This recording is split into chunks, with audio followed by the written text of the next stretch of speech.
馬來西亞這個國家，你仔細把地圖攤開，會發現每個州都在偷偷打怪升級，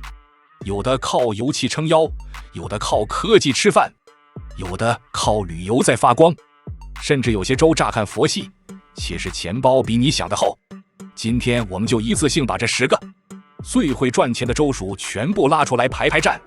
科技王國檳城只能排第5，馬來西亞首都吉隆坡也只能排第2。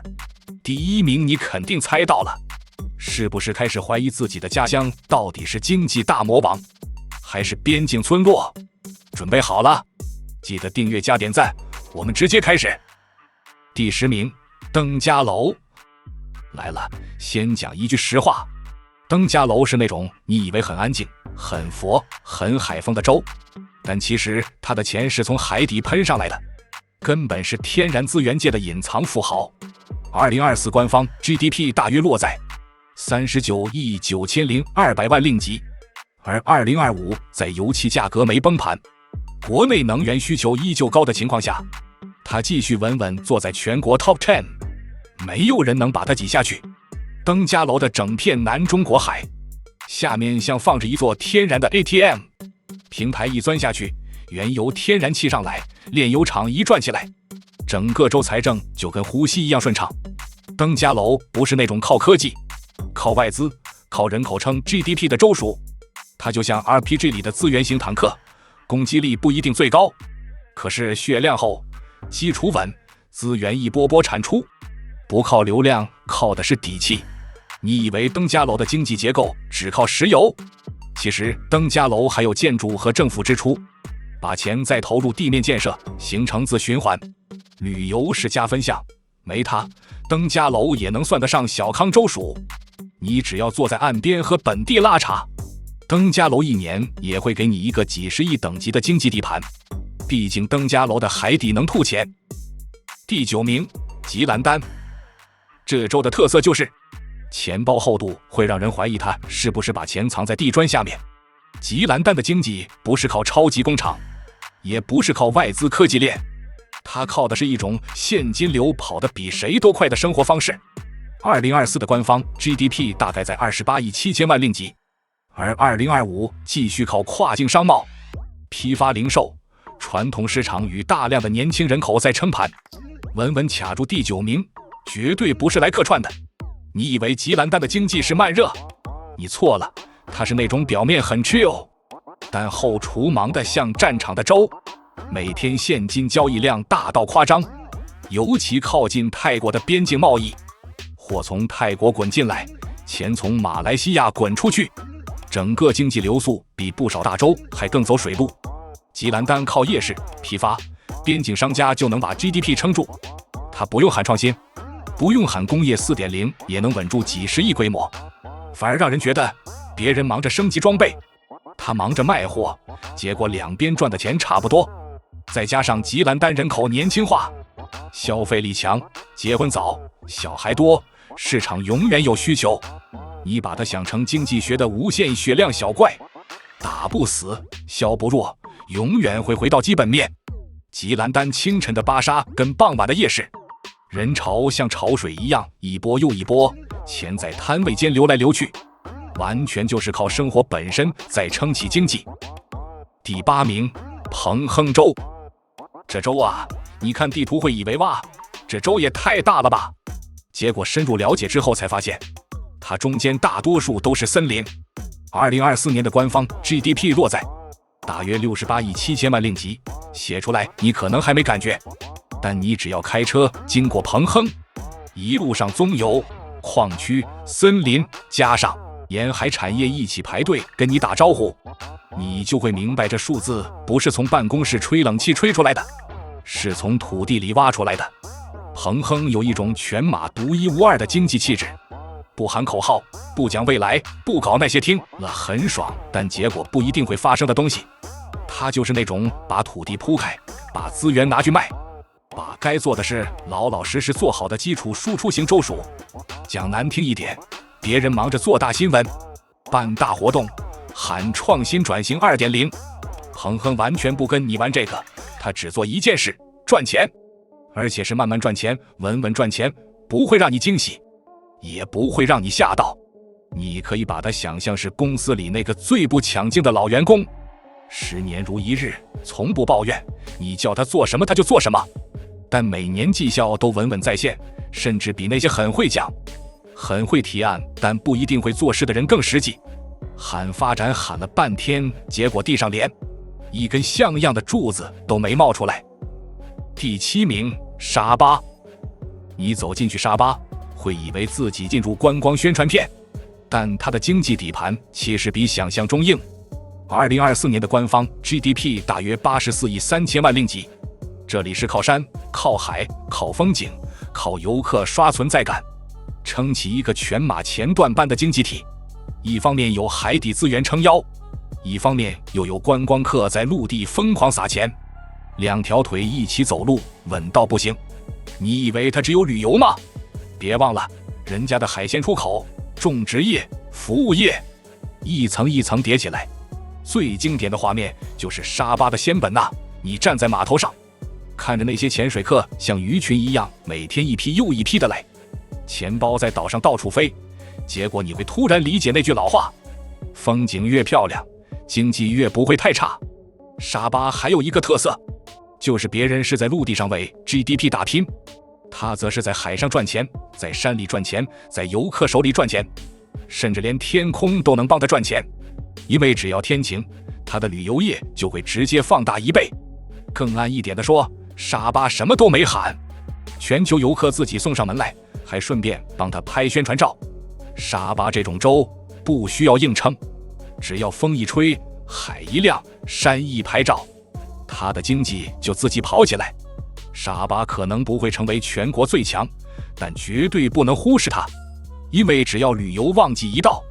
它的經濟速度會突然像換了引擎一樣衝上去。第6名，霹靂州。什麼？霹靂州排第6，有沒有搞錯？來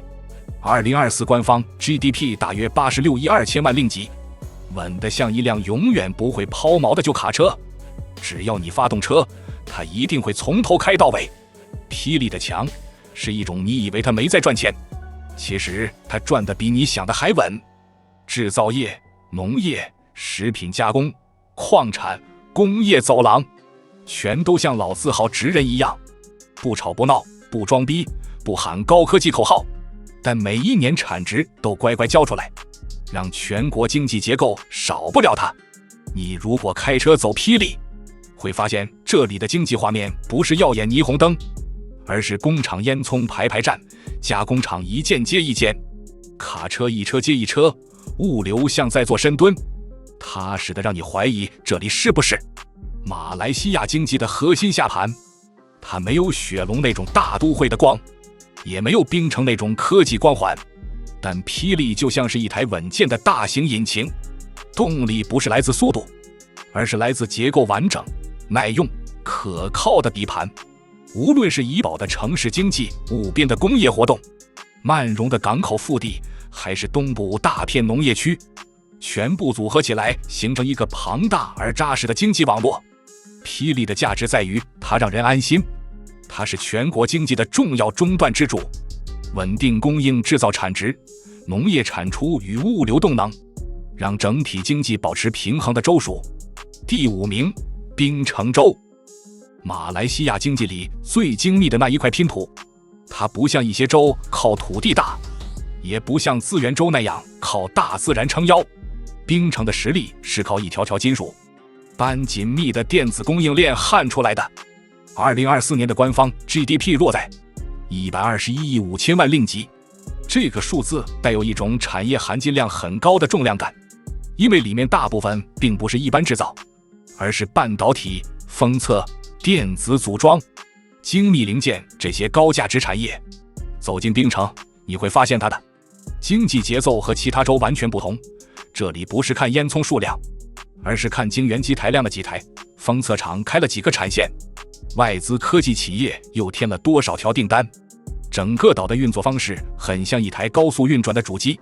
港口與機場負責把貨物進出，科技園區負責把價值制造出來，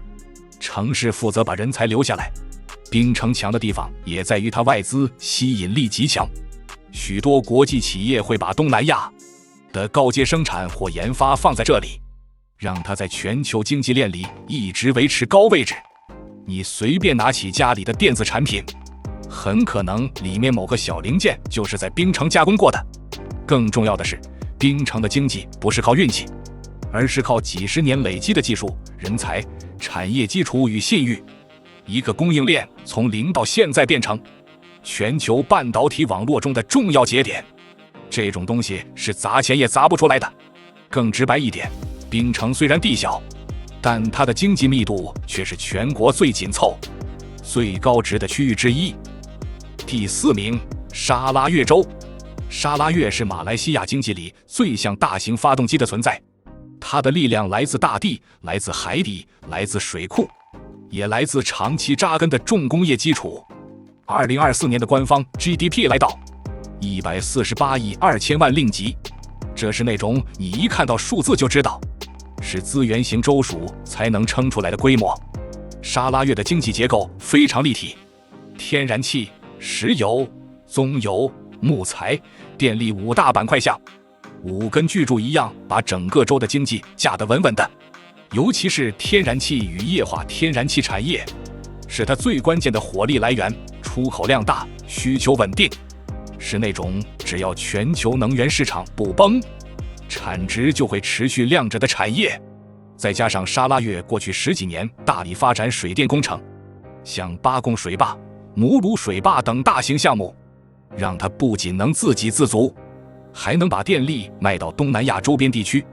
形成一種連自然地形都在幫它賺錢的獨特模式。城市經濟方面，以古晉為核心的服務業和製造業也不斷擴張，讓整個州不再是單線依賴資源，而是從資源經濟走向資源、工業、城市服務的多元結構。你在沙拉越常常能看到這種畫面，前一秒是原始森林和河流，下一秒就是大規模能源設施，再往前一點就是現代化城市商業區。這種強烈對比反而說明它的經濟底盤非常寬，不容易被單一產業拖累。第3名，柔佛州。柔佛是那種你越研究越會發現它其實已經悄悄變成南方巨獸的州。它不是靠一個產業撐起來，而是靠地理優勢、人口規模、外資流入、港口實力與新加坡外溢效應一起推到今天的位置。2024官方 GDP 落在158億令吉左右，柔佛能站上全國前3，絕對不是偶然。它的成長速度甚至一度是全國最快，像是在全馬經濟地圖裡開了加速模式。柔佛最大優勢就是它的位置，你從新山望過去，新加坡就在對面，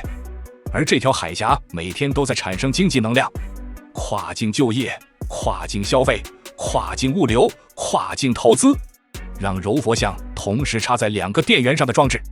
一邊吸着新加坡的外溢需求，一邊擴張自己的產業。再往產業層面看，伊斯干達經濟特區這10幾年持續進化，從房地產到高科技製造，從旅遊到醫療，從國際學校到數據中心，每一塊都是柔佛自己鋪出來的底盤。更不要忘記柔佛還有港口雙核心，丹戎、帕拉帕斯港和巴西古當港都是区域級重量级玩家，貨櫃吞吐量大到能和全球大港對話，进出口速度让整個南方經濟帶維持活力。走在柔佛，你會感受到一種其他州少見的成長張力，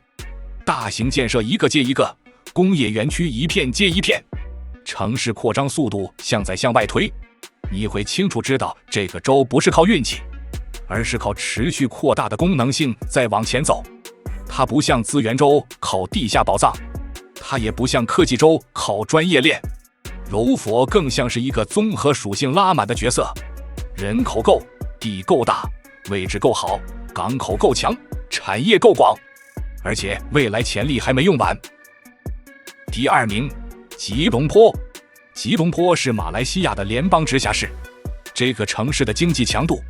不是看面積，不是看資源，不是看土地，而是看它一天24小時到底塞了多少有價值的活動。2024年的官方 GDP 落在265億8千萬令吉。真正讓吉隆坡可怕的是它單位體積的經濟密度，全國面積這麼大，結果第2名卻是一個小小的直轄區，這說明它不是在擴張，而是在壓縮，把全國最高價值的銀行、證券、保險、外資總部、專業服務、商貿體系全部擠進一塊小小的土地上，密度高到像在看城市版的 CPU。吉隆坡的經濟運作方式就是不停地把高價值活動往樓層裡塞，樓越高，密度越大，錢流動越快，它的產值就越恐怖。白天寫字樓像戰場，晚上商場像節慶，交通像永遠不會停的血管，錢在城市裡進進出出，比很多大洲一天的經濟活躍量還密。更關鍵的是，吉隆坡擁有全國最完整的金融鏈，很多錢不是在這裡賺，而是在這裡經過。但只要經過，它的 GDP 就會亮。你可以把吉隆坡想成馬來西亞的大腦皮層，負責處理全國最複雜、最高價值的經濟信號。它不用很大，但它必須很強。第1名，雪蘭莪州。這個州的經濟火力不是強，而是滿格。它不是在全國榜單裡領先一點點，而是從開局就把難度調到最高，直接領先所有州一個世代的那種等級。2024年的官方 GDP 來到432億1千萬令吉，這是全國將近1/4產值，集中在一個州的超規格存在。雪蘭莪的恐怖之處在於，它不像其他州有單一靠山，它幾乎把所有賺錢路線全點滿，製造業最大，人口最多，消費力最強，工業園區密到像迷宮，物流體系從陸路到港口全部覆蓋，外資密度全國最高，科技、服務、批發、零售一條龍，全都塞在同一塊土地上。走進雪蘭莪，你能感受到一種經濟永動機的能量。白天貨櫃在陸路通道狂奔，晚上工廠燈光亮到像整片星空落在地面。商场、寫字樓、倉儲區、物流樞紐全部同步運轉，讓整個州像一台沒有停機鍵的大型機器。更關鍵的是，它不僅賺快錢，也賺穩錢。製造業提供穩定核心，服務業提供彈性，外資提供強度，人口紅利提供消費活力，4條線一起跑，讓雪蘭莪在任何經濟周期裡都能站穩第1名。這就是為什麼它長期坐在榜首，甚至領先第2名吉隆坡一大截。你可以把雪蘭莪想象成馬來西亞經濟地圖裡的最終 BOSS， 血量滿，攻擊高，防禦厚，範圍廣，不需要任何劇情加成，只靠硬實力就能鎮住全場。馬來西亞有13個州，每個都有自己的強项。